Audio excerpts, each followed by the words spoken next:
Bienvenidos a Conversaciones Maestras, un espacio entre colegas para generar encuentros alrededor de la educación.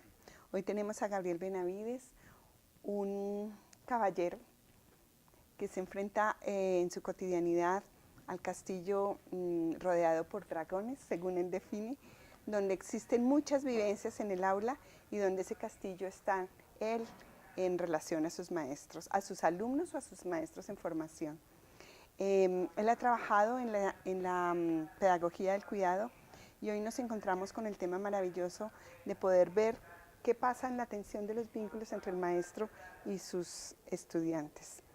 ¿Qué cosas tú nos podrías decir que realmente el escenario con el cual tú te enfrentas en ese castillo que llamas aula o en esa aula que llamas castillo? Vale, mucho gusto, mil gracias por la invitación, Marisol. Eh, sí, en ese castillo, la imagen del castillo pues escenarios feudales, eh, ese quehacer docente marcado por la soledad, eh, casi que independiente de los escenarios en los que encontremos. Eh, Así nos estamos formando y así estamos realizando nuestras prácticas. Cada uno de nosotros enfrentados prácticamente día a día pues a lo que nos sucede en las aulas. Entonces, allí en esas tantas dinámicas y posibilidades de relación que se dan entre estudiantes docente, eh, surgen muchas tensiones. Y yo creo, sin que en esto hayamos hecho grandes estudios, que no somos muy conscientes de todas ellas. Solo luego es que las consecuencias nos dicen que efectivamente estábamos en un escenario enormemente tenso que termina convirtiéndose en una cefalea, en un diagnóstico de estrés, en un problema de depresión, en niños que también se enferman y en un permanente clima poco bondadoso y poco benéfico para quienes estamos allí en el castillo. Tú nos decías que eso se acelera o se pone más fuerte en octubre y septiembre, En el ¿no? calendario A se ha mostrado cómo algunas estadísticas sobre seguimiento de incapacidades de los docentes, sobre todo en el ámbito del magisterio. Allí, ese noveno mes del año genera como un clima, ya un punto alto donde estamos bastante agotados. Y donde llamamos eso como, ¿cómo fue que tú me dijiste que se llamaba? Como ese pico, que es como un burning, Sí, para no hablar de que estamos quemados, sí, como, porque en enero otra vez como el ave fénix nos toca rehacernos de sí. nuestras cenizas, hay un escenario, hay un momento, un pico de mucha desesperanza. Yo creo que todos los docentes, casi que independiente de los años que llevemos de experiencia, nos hemos preguntado en algún momento, y creo que tiene que ver mucho con ese momento, y es, ¿y todo esto que yo hago, para qué?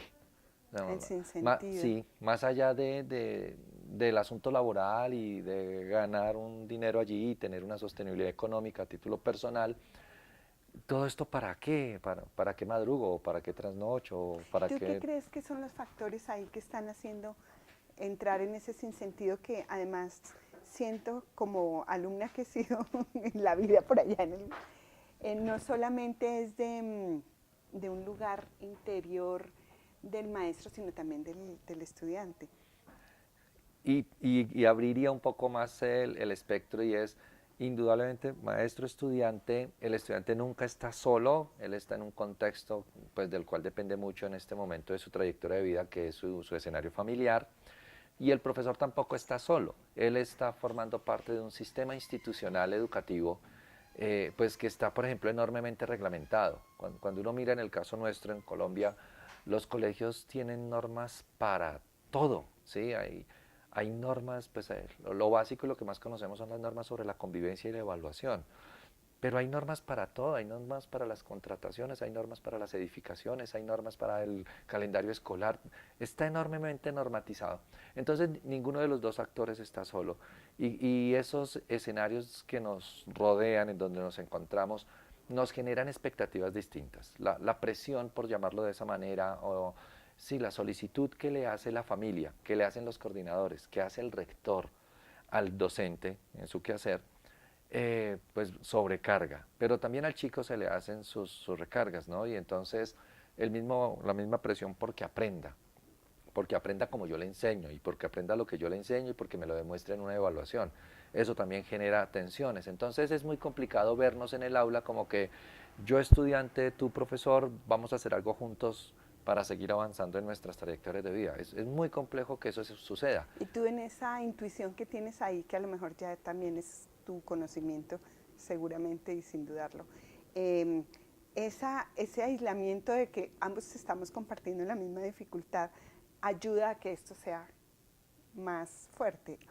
Sí. Es decir, tú dirías que uno de los caminos interesantes para empezar a abordar, primero es el reconocimiento de que existe un lugar importante de desesperanza, un importante momento en el año de sinsentido, Sí. y un reconocimiento poderoso de que estamos solos. Es decir, que todos estamos sufriendo lo mismo, pero como dijiste ahorita, no lo compartimos. Sí, no, yo supongo Sí. que allá hay un escenario, por ejemplo, que le da cabida a la vulnerabilidad y no queremos, sería como lo último que quisiéramos reconocer, ¿no? O sea, yo acepto que estoy cansado, acepto que estos muchachos ya me tienen loco, les critico que no quieren aprender nada, es que nada los motiva, nada les genera interés, y por su parte el chico también dice lo mismo, es que el profesor hace siempre lo mismo y viene, y etcétera, pero tal vez lo último que quisiera reconocer en este caso, sobre todo el docente, es soy vulnerable, estoy expuesto, écheme una mano. Creo que ahí eso sí sería un poco impensable, lo cual hace que indudablemente se pese mucho la tensión y de alguna manera también generemos un aspecto pues, que no es muy fuerte pues, en el ámbito de lo social, pero si yo sé que estoy bastante incómodo con algo, eres mi colega de curso, yo de alguna manera intuyo que tú también, en fin, y vamos haciendo ahí una especie de cadena callada, silenciosa, de malestares. Y creo que el hecho de que sea cadena y que sea silenciosa nos carga negativamente de manera muy fuerte, no hay cómo. Lo otro es que la dinámica institucional eh, ofrece pocas alternativas para, para disfrutarnos del día a día, pero también para tener posibilidades de hacer algo distinto. O sea, de las 40 semanas que se programan en los colegios de acuerdo a la normatividad, digamos que son 40 semanas muy calcadas, ¿no? O sea, la semana 7 y la semana 28 en muy poco se diferencian. Entonces, cuando uno encuentra dinámicas institucionales que favorecen otro tipo de interacciones, y allí están cosas pues, que tienen que ver con el arte, con la lúdica, o el Día de la Ciencia, o las actividades culturales, el Día del Colegio, o alguna otra celebración, esos momentos se convierten en una especie de desfogue, porque por fin nos salimos de... hay algunas cositas escritas respecto a un asunto que parece de menor cuantía, pero no es tanto, en eso de la repetición, y es el efecto del timbre. Todos estamos esperando que a determinada hora ciertos timbres suenen. Como ¿Sí? un condicionamiento operante. Total. Y es tanto el profesor como el estudiante, cada quien con su expectativa, pero estamos esperando que el del descanso suene, ¿sí? Y estamos esperando que el del después del descanso no suene. Pero es súper bonito porque tú nos estás poniendo, es como en, en contexto de una realidad que todos habitan, pero que no se habla. Es decir, no hablamos que esa vulnerabilidad tiene sentido y que podemos hacer algo con eso. Primero, dices tú, conversarla. ¿Qué otras cosas podrían ser útiles para que de alguna manera eso que va generando una cosa que es como una... Obregón tenía unos cuadros, tiene unos Sí, cuadros, todos los cuadros de Obregón, tienen una nube gris sí. encima. Y Santiago Mutis habla de esa nube gris. Ok. A mí se me hace que tú estás hablando de la nube gris, una nube que está ahí, que uno siente pero de la cual no habla. Está ahí, Sí.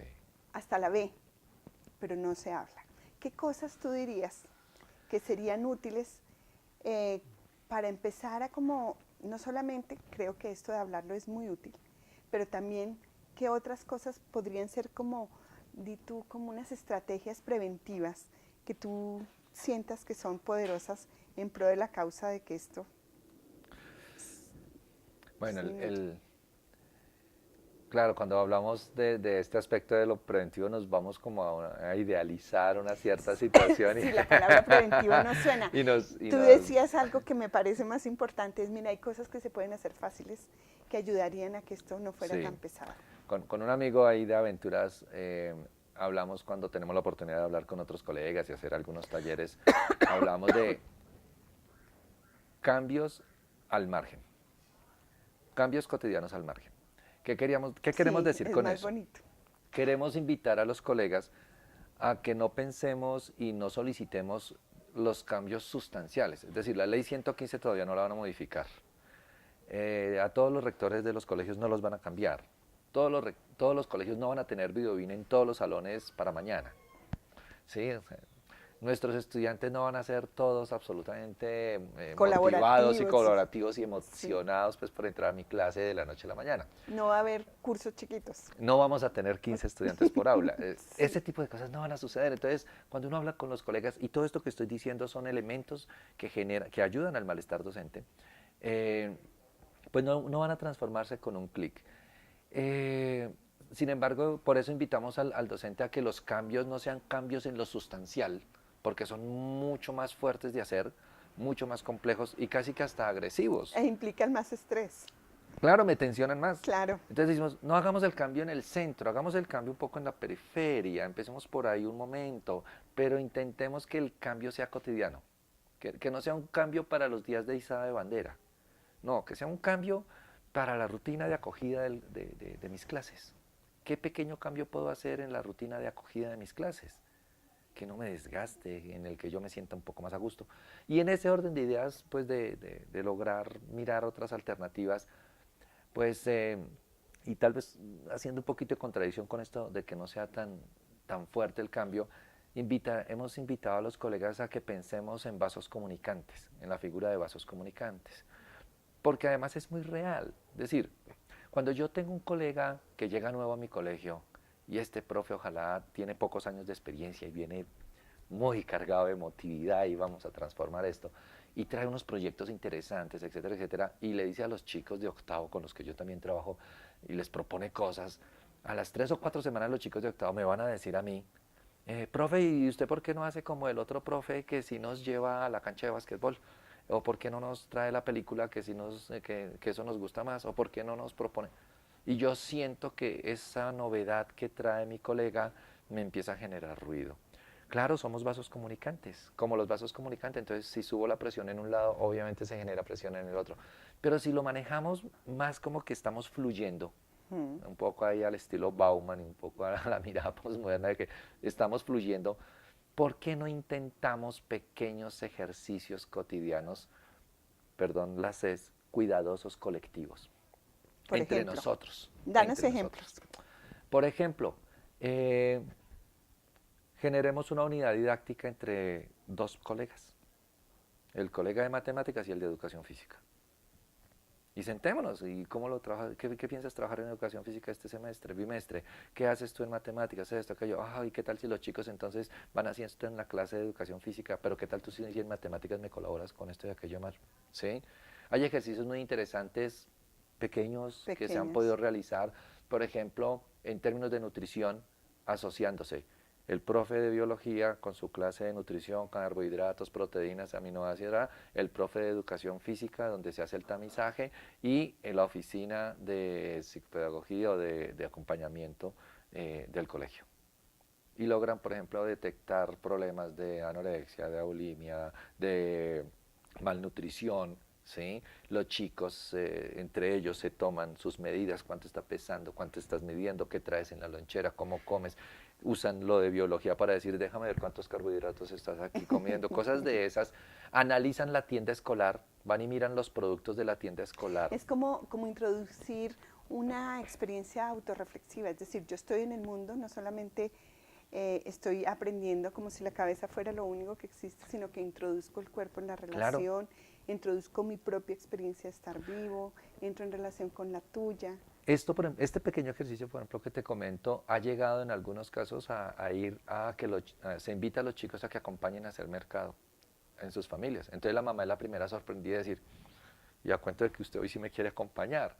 Y entonces el chico que empieza a decirle a su familia, oye, mira, ¿por qué en lugar de comprar, no sé, tantos chocorramos, por decir cualquier ejemplo, compremos un par de manzanas, ¿no? O sea, no, pero tú nunca comes frutas, no, pero es que estoy estudiando. Hay una expresión que es el mundo de la vida.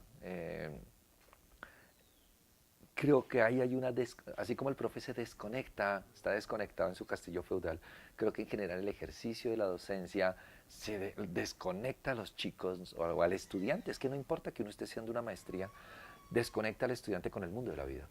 Y creo que empezar a buscar posibles conexiones, vasos comunicantes otra vez, dendrita y acción otra vez, si lo quieren mirar desde lo biológico, con el mundo de la vida, uf, nos alivia una cantidad de tensiones, nos pone a trabajar juntos. Y es el chico que pues logra cambiar también su emotividad respecto a mi clase. Profe, encontré esto. Profe, ¿sabes que en la casa compramos manzanas esta semana? No sé qué. Claro, porque es que en el mundo de la vida somos interacción. Exacto. Entonces, eso que tú nos acabas de decir, de que entramos en una tensión de vínculos, es reconocer que esos vínculos nutren. No solamente producen tensión, nutren porque están en un contexto vivo que entra y que son vasos comunicantes. Sí, pero además de nutrirnos, algo en que yo insisto en uno de mis seminarios mucho con mis estudiantes es que somos nuestros vínculos, o sea, nos constituyen. A nosotros nos constituyen nuestros vínculos, aún aquellos de los cuales no tenemos mucha conciencia, por ejemplo, en términos históricos. ¿Sí? Que yo venga de una familia, en mi caso, cundiboyacense, pues no me iba a ser de ojos azules, de un 87 de estatura, etcétera, etcétera.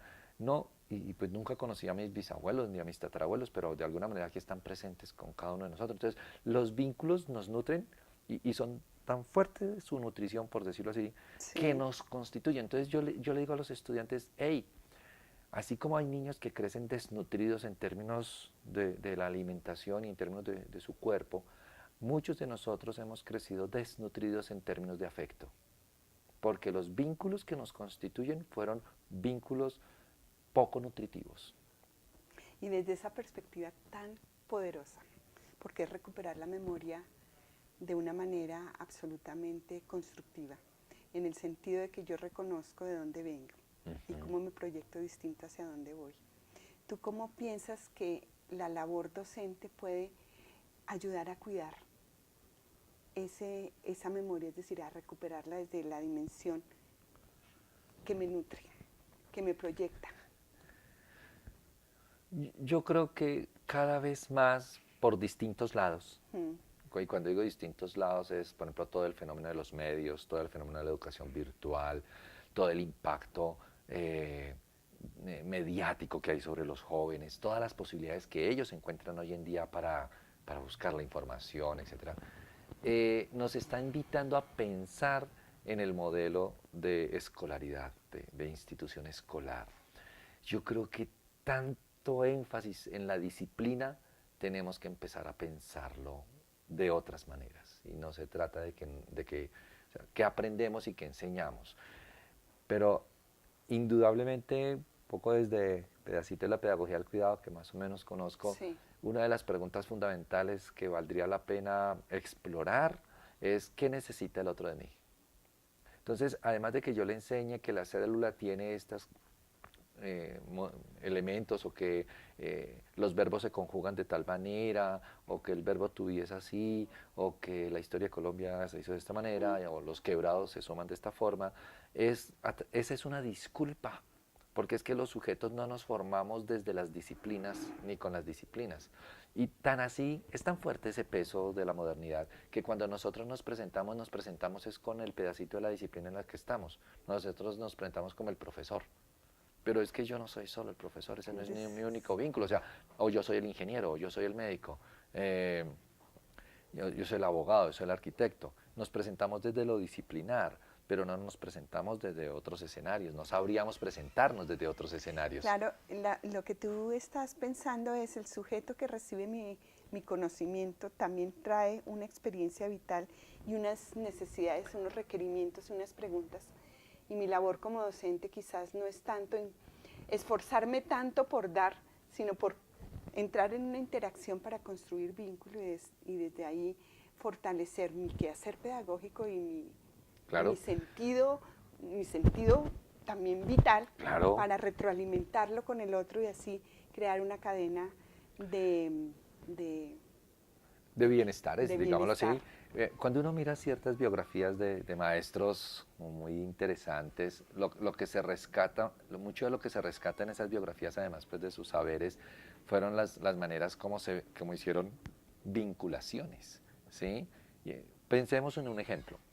El profesor de matemáticas de tercer grado, en tercer grado más o menos están los fraccionarios, más o menos, y hay un chiste porque dicen que los únicos quebrados en ese tema son los niños, ¿sí? Pero el niño que no logra sumar fraccionarios o restar fraccionarios, y el profesor que le hace una presión muy fuerte y fruto de esa presión el niño se queda sin salir al parque el sábado porque la mamá lo pone a estudiar más fraccionarios, y en aras de que todos quieran, los adultos quieren que él aprenda fraccionarios, el niño termina detestando los fraccionarios, Queda todas las fracturado. matemáticas, y él es el único quebrado. Sí. Porque me apagaron el televisor, porque me quitaron el jueguito, distracción que porque tenga. no pude ir al parque, porque cuando mi mamá habla con mi tía por teléfono y dice, no, y aquí otra vez Juan Nicolás con el problema de matemáticas, ¿será que le ponemos un profesor?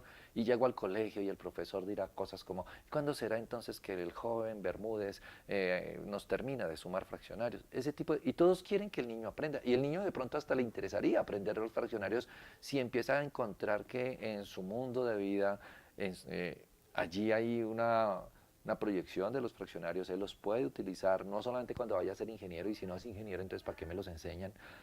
Y curiosamente por buscar ese aprendizaje disciplinar, nos convertimos en una cadena de malestares, depresiones enormemente fuertes. ¿Cómo saldríamos al otro lado? Ya lo has dicho, ¿no? Pero como para cerrar esta conversación, pensemos en unos tips. Yo sentí que fueron muy importantes unos al inicio de nuestra conversación, que podemos recuperar con toda esta poderosa reflexión en relación a ese retroalimentar de aquí para allá, que podría ser muy útil en nuestro... Uno, este mismo ejercicio. Sí. La posibilidad de dialogarnos, y dialogarnos con un sentido mayor, que es reconocernos, como dice Maturana, como otros legítimos en la convivencia. El niño de 5 años, el chico de 14, ya el joven universitario, en fin, es un otro legítimo en la convivencia. Y él no existe únicamente para estudiar mi asignatura, ni para pasar mi clase, ni para ser una persona brillante en mi disciplina. Su trayectoria de vida es mucho más, existe para enamorarse, sí, para divertirse, para ser feliz, para vivir el duelo de sus seres queridos, para mucho más. Yo soy un accidente semestral o anual, si acaso, en la vida de esta persona, etcétera. Entonces, el diálogo tiene que invitarnos a reconocernos un poco más. Yo creo que al reconocernos un poco más, los fraccionarios, puedo encontrar un camino para que los fraccionarios empiecen a formar parte del diálogo, que no sea un asunto fracturado. Salirnos de las disciplinas, un manejo diferente del tiempo. De los espacios. Nos cuesta mucho trabajo, por ejemplo en la básica, sobre todo, que está tan feminizado el magisterio, porque los profesores en las primeras edades, los profesores hombres en las primeras edades somos como un peligro, eso forma parte de otras fantasmas y fantasías. Sí. Hablamos mucho de mis niños, es que mis estudiantes, es que mis niños, es que... Y entonces nos privamos de la posibilidad de que nosotros dos, nosotros tres, tengamos a que nuestros chicos vayan y vengan en nuestros salones, porque en tu salón pasan unas cosas, porque lo hemos diseñado de tal manera, y en el mío pasan otras. Entonces, ¿qué más da que el martes, comillas, tus niños se vengan para mi salón y los míos se vayan para educación física, pero el miércoles vayan a tuyo? ¿Sí me hago entender? Entonces, ahí hay unas apropiaciones interesantes, valiosas, uno las respeta, y porque hay también un compromiso. Pero, hombre, ¿por qué no hacemos más cosas juntos? Lindo. Y esa idea tuya, como pensando en todos los aprendizajes que ha dado tu conversación, es que realmente reconocer que no estamos solos. ayudaría mucho a la prevención, si tenemos que ponerle esa Sí, palabra sí, en sí. este caso. Yo creo que en este caso la palabra prevención es útil en el sentido de pensar que no estamos solos y que Y el- la red que se crea Exacto. en esos vasos comunicantes, entre la necesidad que tenemos todos de hacer de esto un mejor buen vivir, nos hace pensar que cogidos de la mano somos más poderosos, no para hundirnos, sino para, Para el caminar, para caminar. hay, Sí, hay- bonito. hay un autor europeo, Sloterdijk, que uno de sus textos se llama así, El arte de caminar juntos. Y uno se preguntaría, ¿por qué el arte? O sea, pues caminamos desde el primer año de edad, todos caminamos. ¿Así? Y dice Sloterdijk, bueno, entonces ahora pónganos a caminar juntos. No es tan sencillo, y no No es es que tan caminemos al sencillo. tiempo, no es que marchemos, no es un ejercicio de uniformidad, ¿no? Y de hegemonía, pues de que un, dos, no, caminemos juntos, encontremos un sentido colectivo, compartámoslo. Y en ese orden de ideas, hacerle un énfasis a tu último comentario en el sentido de las redes. Eh, no solamente porque sea, comillas, un tema de moda, porque la virtualidad nos pone en ese orden, porque el trabajo investigativo nos invita a formar parte de una red, no, sino porque constitutivamente somos redes y somos parte de un sistema. Entonces, todavía no queremos comprender Estamos cómo en el relación. aleteo de la mariposa me avisa de la lluvia. Todavía no lo queremos comprender, pero nos enojamos muchísimo cuando llueve y nos mojamos, ¿no? O cuando no llueve y nos van a hacer apagones y ese tipo de cosas. Pero no nos queremos concebir como parte de un algo más, donde yo soy un elemento que impacto, pero soy impactado. Cierro con esto. Uno de los seminarios que más me gusta trabajar es un seminario en torno al desarrollo ético y socioafectivo. Y yo le he puesto un nombre, lo he bautizado un poco a mi estilo, y se llama El afecto afecta. Y el afecto afecta es una mirada sistémica de los vínculos, donde el hecho de que una profesora llegue muy enojada a su salón de clases, por más que ella haga allí un trabajo de contención, etcétera, etcétera, su enojo está allí puesto, como puede estar expuesto el hambre de un niño que no alcanzó a desayunar, o la felicidad de otro niño, o etcétera, O etcétera, el buen etcétera. vivir diario de cualquiera, o el mal vivir. Claro, y entonces nos afectamos mutuamente. Bueno, ¿cómo hacemos para acogernos con amabilidad, con respeto, y hacemos más intencionado un buen impacto en el otro? Muy lindo. Muchas gracias, A Gabriel. ustedes muy gentiles, Qué muchísimas bonita gracias. Ha conversación, sido muy porque no gustoso. estamos solos. De acuerdo, muy amables. Casi que chocamos esos 5.